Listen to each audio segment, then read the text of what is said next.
When you are playing electric guitar in a worship band, you have a very unique power to make the music sound like 2 times or 3 times as good as it does. The reason for that is not because you are special or the guitar is like the main instrument of the song. It's actually the complete opposite.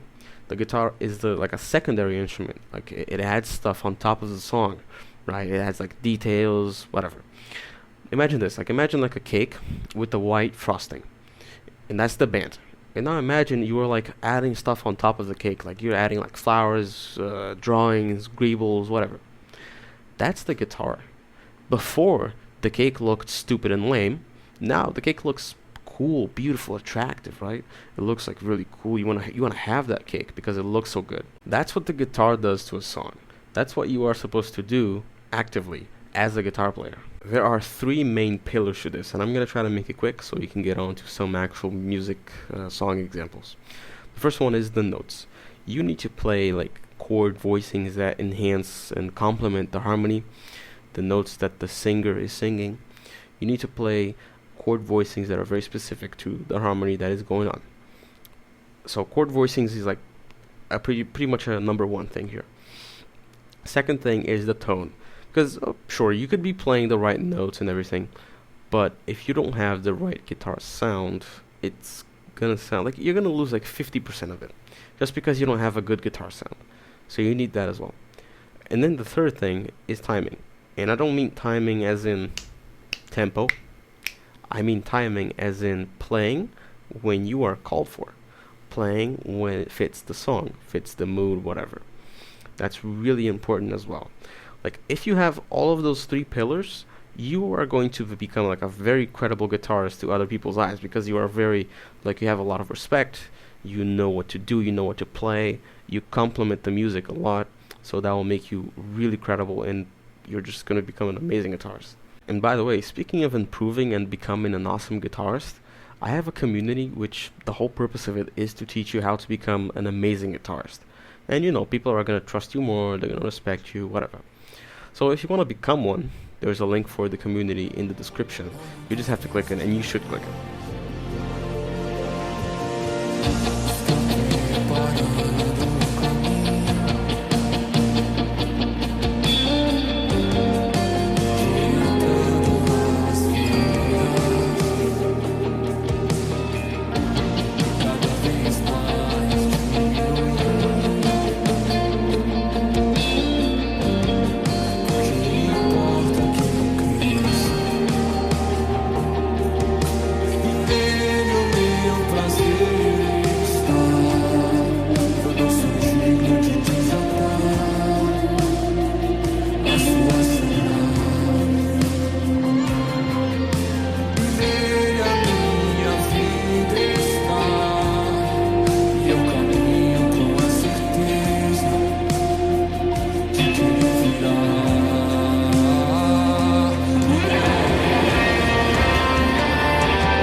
Alright, so let's do a little analysis and then I'll try to explain my thought process to you.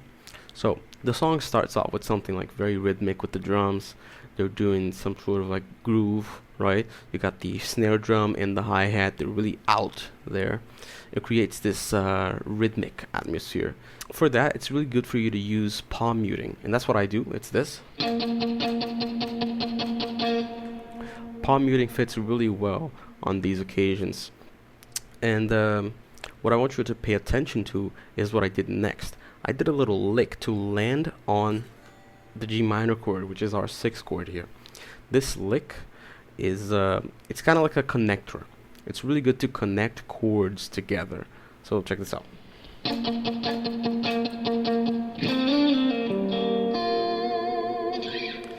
So after the lick, I land on this G minor, but I do something interesting. Look at this. This shape here, this chord voicing for the G minor is really pretty. I like to use it a lot of times. And you will use this shape when you have these like bar chords. Instead of doing this like ugly bar chord, leave that to the acoustic guitar player. When you are playing electric guitar, you need to do like more prettier chord shapes that like emphasize specific notes of the chord. Instead of it's like bunch of stuff that are just together, a bunch of stuff together. It doesn't really sound like anything. You can't tell the notes apart. It's better if you just do like 3 notes, maybe 4. So this is really cool. This is a G minor 7, by the way. The 7 is up here, so it's a little higher. And I like to use this all the time. Another one that you can use is the same G minor, but with the 9. It sounds like this. The minor here kind of adds like a little tasteful sound to the chord. So yeah, okay. Next thing that we're gonna look at is right after we play this G minor, the song there's a minor 5th and a 4 on the song here. And what do? I do a little slide. The slide is I'm sliding to the 5th note, and as soon as I reach the 5th note, I play the 3rd.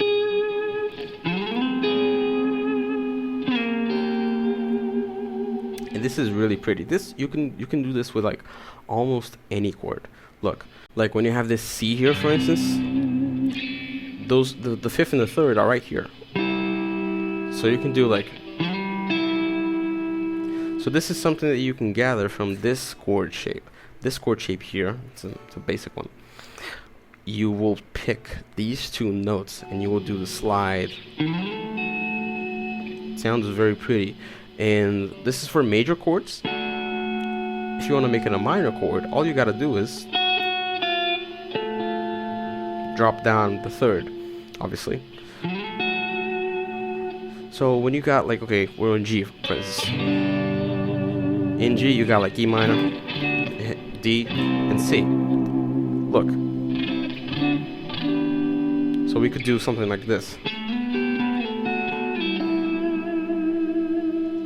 So this is like really pretty. And that's what I do here. So I'm like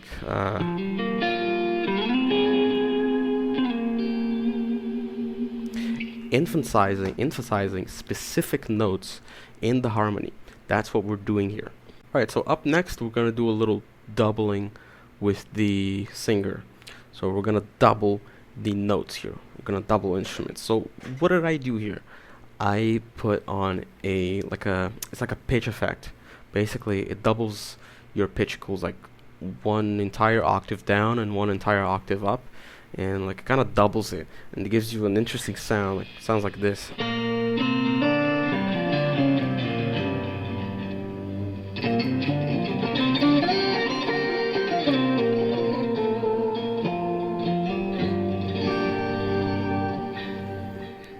Sounds kind of interesting, and that's what I do. That's what I use to double up with the singer. So I do something like this.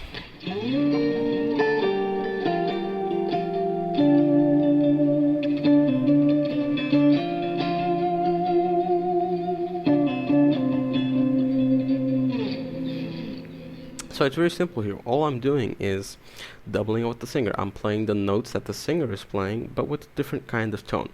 You could also do this with the regular sound, like this.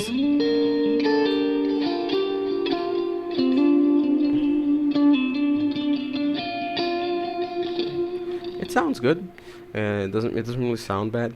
I do think that with the pitch effect, it sounds a little more. It has an extra oomph to it, so that's pretty cool.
Okay, so now let's try to analyze the second song.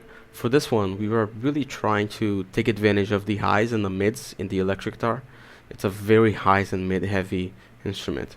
So, okay, how do we do that? First of all, the song is like kind of building up, okay? It starts off kind of slow, smooth, atmospheric, and it's growing until it reaches like a high tension point, which is the guitar solo. And then it resolves after. But the point is the build up for now. Cool. During the build up, we wanna try to cut through the mix a little better. So that's why we are doing like a more high pitched triad here. It's like an arpeggiated triad. And for this, we want to have like a relatively soft sound, but not too soft. It kind of has to have a little bit of that cut. How do we get the cut? By changing the way we pick. So instead of picking regularly, which is like sort of parallel to the strings, we want to do something like this. Regularly you pick like this. So you're gonna do this. You're gonna twist the pick a little bit. So you're gonna pick like this. This is different. It sounds very unique, and it's a very cool way for you to get a little bit more high end from the picking, and it will cut through the mix a lot better while playing soft like this. Look, this would be like a regular picking, and this would be with the perpendicular pick.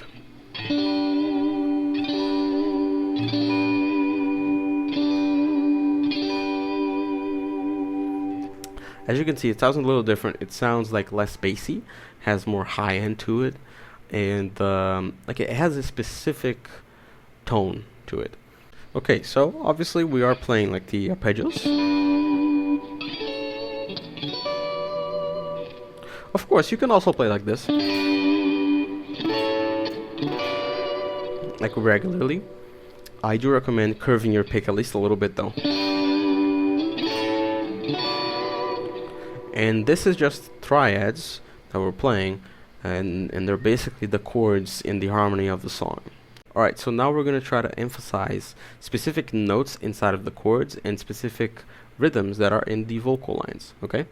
So if we match the rhythm of the vocal line, we are indirectly emphasizing them, despite not playing the exact same notes. But because it's the same rhythm, we are emphasizing it very well. So how are we going to do that? We're going to take the chord progression, which the main chords are G, A, and the B minor, and we're going to play the third. The third is a very good note here to use to emphasize those chords. We're going to do something like this.